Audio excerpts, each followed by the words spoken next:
Bonjour, dans cette vidéo, on va faire un résumé de certains rapports du jury du CRPE 2021.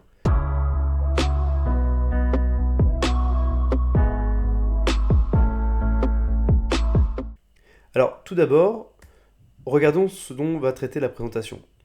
La première chose, on va parler de l'écrit, et sur l'écrit, on va parler de la forme, du fond, des options et des conseils donnés par les différents jurys.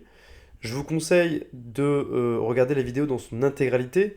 Dans un deuxième temps, on parlera de l'oral. Et l'oral, il y aura notamment la présentation, quelles sont les attentes du jury par rapport aux présentations, les prestations qui sont de qualité, qui se sont démarquées par rapport aux autres, celles bien sûr qui sont insuffisantes.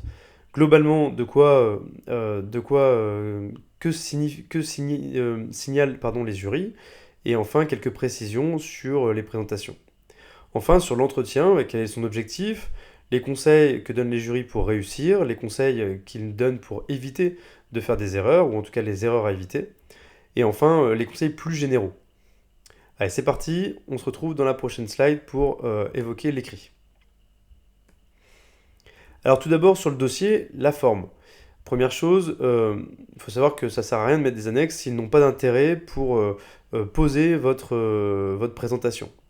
Les références bibliographiques dans les différents jurys, souvent il y a des cytographies qui sont mises en place, mais elles n'ont pas de valeur, comment dirais-je, valeur institutionnelle notamment, où elles ne sont pas appuyées sur la recherche. On verra que c'est beaucoup demandé, en tout cas dans les différents rapports de jury que j'ai pu lire pour faire ce résumé. Souvent il est demandé de s'appuyer sur la recherche ou de s'appuyer sur notamment les documents EduSchool pour tout ce qui est documents institutionnels.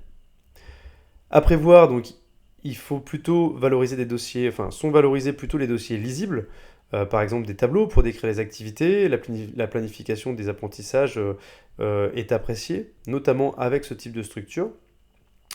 Et enfin, les copier-coller sur Internet, il y a encore des candidats qui font des copier-coller sur Internet, donc ça, bien évidemment, c'est à éviter. Et évidemment, il faut faire relire son dossier pour éviter les erreurs d'orthographe. Alors, en termes de problématiques, de nombreux jurys expliquent que ce serait intéressant qu'il y ait une problématique, notamment sur votre dossier, notamment en lien avec les savoirs scolaires. Et il faut expliciter l'articulation entre les fondements scientifiques et les choix pédagogiques et didactiques. Ce qui par contre est à éviter, c'est tout ce qui est la présentation superficielle des fondements scientifiques et une présentation trop générale sans référence au programme. On verra plus tard que des jurys évoquent le fait qu'il faut s'appuyer sur les programmes pour pouvoir concevoir ces séquences d'apprentissage. Alors en sciences, au niveau des options, alors ça va dépendre vraiment des jurys, il y en a qui ont vraiment détaillé selon les options. Trop peu de dossiers donc évoquent la transposition didactique des fondements scientifiques, sur quoi on s'appuie. Donc je vous redis, être attentif à la bibliographie et à la cytographie, notamment sur les sciences, enfin en tout cas c'est ce qui était signalé dans le rapport de Lille, si je me souviens bien. Et enfin, citer les sources, y compris dans les annexes. En histoire, on va revenir dessus, mais notamment citer les cartes, où est-ce qu'elles sont prises. En EMC, les présentations sont globalement fragiles, en tout cas sur l'année dernière. De mémoire, ça devait être Bordeaux qui signale cela. Les fondements scientifiques sont non analysés, sont brièvement évoqués. L'enseignement qui articule ces valeurs, savoir et pratique. Alors, on a dans notre rapport notamment le fait de connaître les valeurs et les symboles de la République, connaître le parcours citoyen, notamment, dans lequel va s'inscrire l'éducation morale et civique. S'appuyer sur des connaissances dans des domaines juridiques, dans des domaines littéraires, historiques, scientifiques. Les situations d'apprentissage sont souvent superficielles d'après les différents jurys, et ça c'est revenu souvent dans beaucoup de rapports, à savoir prendre en compte l'âge des enfants et leur capacité par rapport à ce qui est demandé. On va avoir ça notamment en géographie aussi, avec une difficulté d'appréhension des programmes par les candidats, qui sont notamment centrés autour de l'habitat, qui comment dire, un gros point sur le cycle 3. Et la partie scientifique ne repose souvent que sur les étapes piagétiennes. Donc ça parlera plutôt à ceux qui choisissent cette option-là. Bien évidemment, on reparle encore de savoir expliciter les différentes sources, références et bibliographies, cytographies proposées. Je vous conseille fortement effectivement de regarder ça, puisque ça revient quasiment tout le temps sur tous les rapports. En histoire, le résumé est trop souvent fait de façon chronologique, pas assez d'entrée épistémologique, peu de questionnements sur le comment l'enseigner.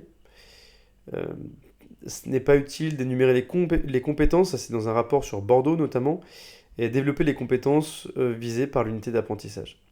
Donc en fait, si vous citez des compétences, citez vos compétences, mais par rapport à votre séquence d'apprentissage, et pas d'une façon générale. Montrez comment votre séquence s'inscrit au cœur des enjeux culturels et sociétaux modernes. Présentez les enjeux d'enseignement en termes de finalité, intellectuelle, patrimoniale. Pourquoi on enseigne ça en fait? Et puis ensuite, une des redondances qui arrivent sur les rapports, c'est comment les élèves apprennent. Donc peut-être que des connaissances sur les sciences cognitives, les sciences de l'apprentissage peuvent être intéressantes. Sur la formation en tout cas que j'ai développée, moi il y a une partie complète sur les sciences cognitives. Je vous conseille pour cette option-là d'aller voir le rapport de Lille 2021 qui en gros est beaucoup plus spécifique encore sur l'option histoire. Alors sur l'histoire des arts, d'une façon générale, c'est plutôt bien réussi au niveau des arts, en tout cas dans le rapport de Guyane 2021. Mais encore une fois, s'appuyer sur des connaissances scientifiques et des rapports expliquent que certains candidats sont trop centrés sur un artiste, sur un courant, et qu'il y a un manque d'ouverture dans d'autres domaines, notamment la danse, le théâtre, la musique. Ne pas hésiter à citer la contribution au PEAC de l'élève, donc le parcours éducatif, artistique et culturel, pardon. Attention entre la confusion entre histoire des arts et histoire de l'art. Et bien sûr, savoir situer l'œuvre dans son contexte historique, culturel et géographique. En langue vivante, les bons dossiers sont des dossiers qui maîtrisent le cadre de la maternelle jusqu'au lycée, qui ont une vision en fait sur comment vont être enseignées les langues, une représentation réaliste aussi sur les conditions d'enseignement, comment ça se passe dans une classe en fait. Est-ce que finalement on propose des séquences où il n'y a que 5 élèves, ou est-ce qu'on propose des séquences où il y a 25 élèves?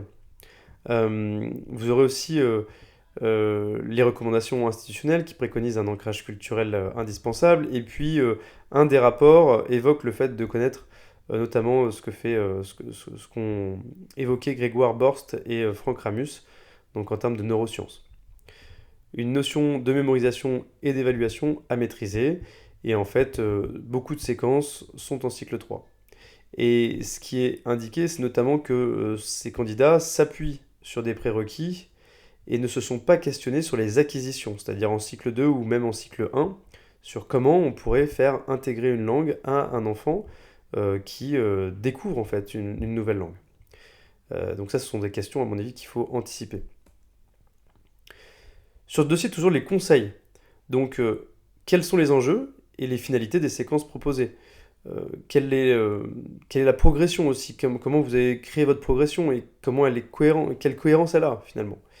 Comment vous évaluez les apprentissages? Alors ça, c'est un truc qui revient dans quasiment tous les rapports de jury, c'est l'évaluation. La conclusion aussi, quand vous allez présenter votre dossier, en tout cas, essayez d'élargir votre sujet. Soit en parlant du numérique, l'apprentissage, comment on peut utiliser le numérique, comment on peut tenir compte de la diversité des élèves, de l'interdisciplinarité, du prolongement dans le cycle ou dans un autre cycle. Il pourrait aussi y avoir la liaison interdegré, mais aussi école-collège par exemple. Donc décrire les outils et les supports. Donc on revient sur les indispensables, à savoir citer ses sources. C'est pas comme si ça faisait 2 fois que je vous le disais. En tout cas, que les rapports le disent, hein, c'est pas moi. Et une question qui revient, c'est comment mettre en place la différenciation pédagogique au-delà des textes à trous ou au-delà du fait de réduire le nombre de questions. D'accord? Enfin, en termes de remarques, connaître les théories du développement de l'enfant et les nouveaux apports de la science, notamment en sciences cognitives, notamment. Et bien évidemment, avoir lu les ouvrages cités, mais ça m'a fait rigoler quand j'ai vu ce petit encart d'un des jurys qui disait, bah oui, au moins avoir lu certains ouvrages, même si ça demande beaucoup de temps. Sur le dossier, toujours les conseils en histoire, il y a souvent trop de documents pour les élèves, qui sont parfois trop complexes, pas adaptés à l'âge de l'enfant. Les récits et les apports de connaissances de l'enseignante sont trop peu présents. Parfois, en fait, certains candidats se contentent de dire que il faut mettre en groupe les élèves, mais pourquoi? Euh, le questionnement aussi sur comment rédiger. Une fois qu'on a mis en groupe les élèves, par exemple, quelle méthode on va mettre en place pour faire une rédaction pardon, collective. Il manque notamment les écrits intermédiaires pour structurer le raisonnement. Souvent, les traces écrites sont sous forme de carte mentale, en tout cas les candidats proposent des traces écrites sous forme de carte mentale, mais la question c'est comment on va verbaliser ces documents. Donc propositions de différenciation, aménagement ou remédiation, souvent qui ne sont pas réalistes, avec l'âge des enfants ou avec la situation que vous allez vraiment vivre en classe. Si vous avez 25 élèves en classe, comment vous pouvez différencier? Comment vous pouvez aménager? Comment vous pouvez faire de la remédiation?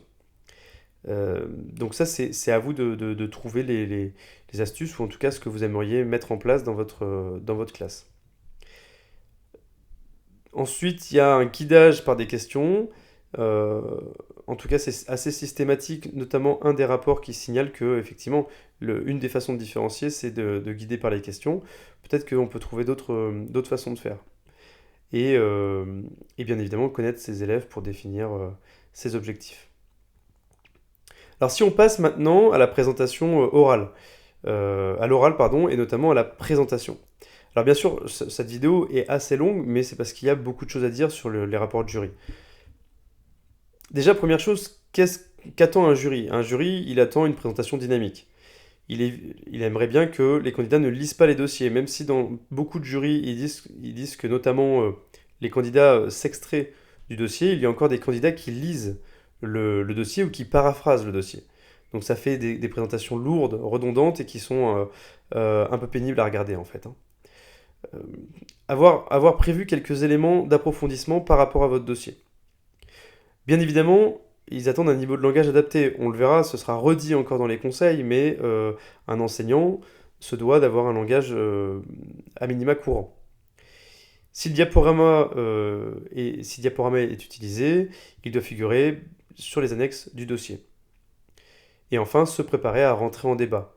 Donc on n'attend pas juste ça, on va avoir un débat derrière, donc ça peut être aussi intéressant d'avoir des ouvertures.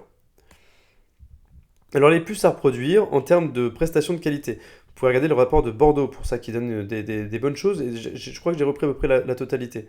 La bonne maîtrise du temps, et en règle générale, les jurys évoquent le fait que les candidats se sont préparés, et donc le temps est plutôt bien respecté. Le plan doit être structuré, et ouvrir sur une analyse, donc avoir une ouverture sur votre présentation, et une conclusion qui invite au débat, qui va intéresser votre jury et qui va vous intéresser votre jury pour vous poser des questions. Si vous anticipez les questions qu'ils peuvent vous poser, vous aurez déjà dans les premières minutes les réponses à apporter à votre jury. Donc c'est intéressant toujours de se dire comment je peux orienter mon jury. Les fondements scientifiques, bien sûr, on voit, comme je vous disais tout à l'heure, que de plus en plus la recherche doit être mise en avant. Donc que dit la recherche par rapport à votre séquence que vous présentez? La présentation des enjeux épistémologiques permettant de comprendre la transposition didactique, les choix didactiques appropriés, comment on enseigne, comment vous allez enseigner telle ou telle notion, comment vous allez mettre en place la différenciation, comment vous allez mettre en place l'évaluation. Quel type d'évaluation? On verra plus tard que ça revient encore. Une mise à distance des séances, si elles ont été réalisées en classe, c'est-à-dire que si vous avez pu les tester, mettez-les à distance, ne parlez pas que de votre séance que vous avez réalisée en classe, et sachez rentrer dans l'échange, ce qui a marché, ce qui n'a pas marché, ce que vous feriez peut-être différemment. Faire des liens aussi avec les autres domaines d'enseignement. Bon, c'est pas parce qu'on présente de l'histoire qu'on doit rester dans l'histoire. Peut-être que votre séquence d'histoire s'inscrit dans d'autres domaines d'enseignement. Et enfin, renforcer sa capacité à développer un regard critique sur les séquences proposées. Les présentations à ne pas faire, bien évidemment, c'est une présentation qui est désordonnée. Au passage, je pense que vous avez vu l'erreur d'orthographe, désolé. Un niveau de langage qui ne serait pas adapté, une posture qui ne serait pas adaptée, donc tout ça, on va le revoir dans les conseils. La méconnaissance des prérequis, vous proposez une séquence d'apprentissage, à ce moment-là, il faut au moins savoir quels sont les prérequis que vos élèves doivent avoir pour proposer cette séquence. Et une situation inadaptée à l'âge des élèves, qui revient quand même assez fréquemment. Des prérequis non identifiés comme des obstacles potentiels. C'est-à-dire que ça pourrait être intéressant pour un jury d'aller voir vos prérequis et de vous poser la question sur quel type d'obstacles les élèves vont rencontrer au niveau de vos prérequis. Peut-être que cette question-là, ça s'anticipe. Des liens insuffisants entre le cadre institutionnel, programme, socle, évaluation, et la séquence d'apprentissage. Donc pensez toujours à revenir sur les programmes, à revenir sur le socle. L'absence de fondement scientifique, je crois que je l'ai déjà précisé plusieurs fois. Et bien évidemment, une présentation par cœur ou une présentation surjouée. Qui est-ce qui est déjà resté attentif à quelqu'un qui nous parlait alors qu'il connaissait exactement mot pour mot son texte et qu'on voyait que c'était lu. Vous avez qu'à regarder des candidats ou des présentations, des prestations orales où la personne lit, et c'est très dur à suivre. Alors sur quoi porter sur son attention? Peu de candidats traitent des besoins particuliers, donc si vous le faites, ça peut être un point fort. Peu de candidats traitent de la différenciation pédagogique, comme je vous l'avais déjà évoqué. Peu de candidats n'expliquent pas la plus-value des outils numériques proposés. On propose des outils numériques, mais on ne sait pas pourquoi on les utilise. D'accord? C'est dommage. Trop de candidats sont redondants par rapport au dossier, je vous l'ai déjà dit tout à l'heure, et oralisent le diaporama proposé. Ce que je suis en train de faire, c'est que j'oralise le diaporama proposé, je lis ce qui est écrit, donc c'est pas terrible, mais c'est parce que je l'ai pas non plus travaillé pendant des heures. Mais par contre, je viens ponctuer parfois d'analyse. Donc, moi, je pense que ma présentation n'est pas quelque chose à reproduire. Les petits conseils, c'est avoir testé sa séance en amont, donc c'est pour ça que je vous conseille, si vous êtes sur des groupes de révision, de tester vos séances soit en ligne avec des candidats qui sont en ligne, soit avec un petit groupe, de rester par 3 ou 4, mais en tout cas d'avoir testé sa séquence, et comme si vous étiez en condition, ne serait-ce que pour savoir si les autres ils accrochent, ne serait-ce que votre élocution, etc. etc. S'interroger sur la façon dont on peut aborder le même thème, mais dans les autres cycles. Ça pourrait être intéressant aussi comme type d'ouverture dans votre oral. Et se questionner sur l'évaluation. Est-ce qu'elle est sommative? Est-ce qu'elle est diagnostique? Est-ce qu'elle est formative? Et quelle plus-value l'une ou l'autre peut apporter à votre séquence. Alors sur l'oral, quelques précisions. Sur l'histoire, j'ai trouvé intéressant de vous mettre ça, qui sortait dans un rapport. La démarche d'investigation, elle est souvent révélatrice d'excellence et la cohérence de la séquence, et bien vu aussi de la part du jury. Sur la géographie, le concept habité n'est pas suffisamment analysé, et puis je vous ai dit, lire le rapport de Bordeaux du CRPE 2021, qui va vous donner plus de précision, notamment pour ceux qui ont choisi cette option. Alors maintenant, passons à l'entretien. Les objectifs de l'entretien, c'est permettre à la commission d'évaluer la maîtrise de ce que le candidat a choisi comme objet. Les plus, une majorité de candidats s'engagent avec le jury, et les moins, c'est que une majorité de candidats ne maîtrisent pas la thématique qu'ils ont choisie, ne savent pas comment l'enseigner, peu de lien avec la didactique, et ont une réflexion scientifique limitée. En même temps, on vous demande tellement de choses que c'est vrai que peut-être que c'est un peu compliqué de tout voir, mais en tout cas, sachez que voilà, par rapport à votre séquence que vous allez présenter, ayez des notions scientifiques. Je le répète, mais ça a l'air d'être un gros point quand même. Hein. Les conseils pour réussir de la part des différents jurys. Le savoir-être. On revient sur le niveau de langage, la capacité à rentrer en débat. Ce n'est pas parce que un jury est évoqué que ce n'est pas parce qu'il pose des questions que ça veut dire que c'est forcément mauvais ce que vous avez présenté. C'est simplement qu'il a besoin d'aller rechercher d'autres informations. Un lexique professionnel maîtrisé RFST, bien sûr, une posture professionnelle. Donc ça veut dire que vous devez aussi gérer votre corps. On n'est pas affalé, on n'est pas en retrait. On est simplement là, en train d'évoluer et de discuter avec un jury.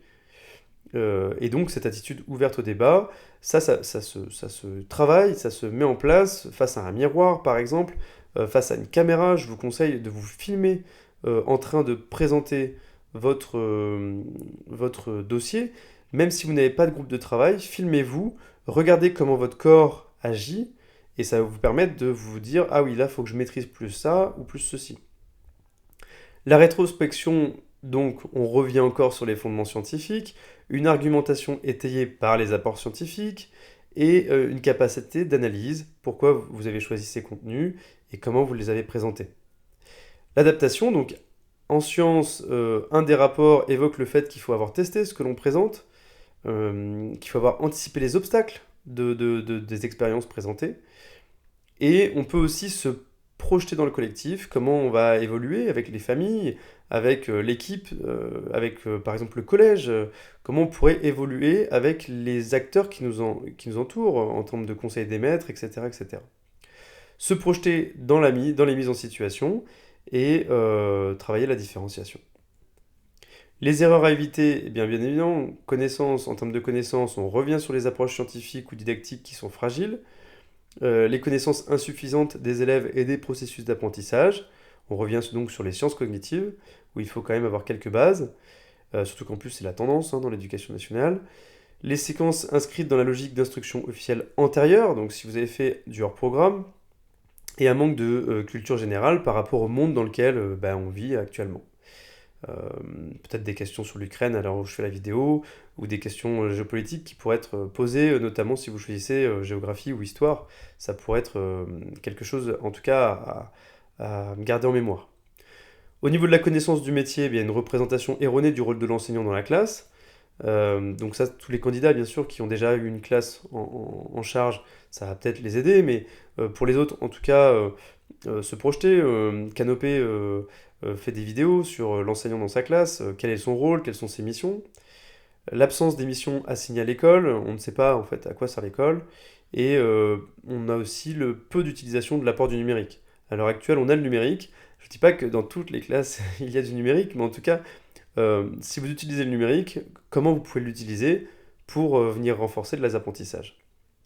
Enfin, la remise en question, le questionnement, ne pas savoir se remettre en question, ce serait dommage, des erreurs ou des contresens lisibles dans le dossier, non rectifiés par le candidat, malgré l'incitation des membres du jury. Si vous avez fait une erreur dans un dossier, ça peut arriver, on peut dire j'ai fait une erreur, ça fait partie de l'apprentissage. Donc, n'hésitez pas, et on l'a souligné dans un autre endroit, n'hésitez pas à être honnête tout simplement. Les conseils généraux, donc au niveau du corps, présenter une tenue vestimentaire soignée, limiter la gestuelle à l'appui significatif du discours, donc il ne faut pas avoir le corps qui part dans tous les sens, les corps qui bougent. Vous voyez, vous êtes en train de parler, et puis vous êtes en train d'aller de droite à gauche, de gauche à droite, c'est très pénible pour celui qui vous regarde.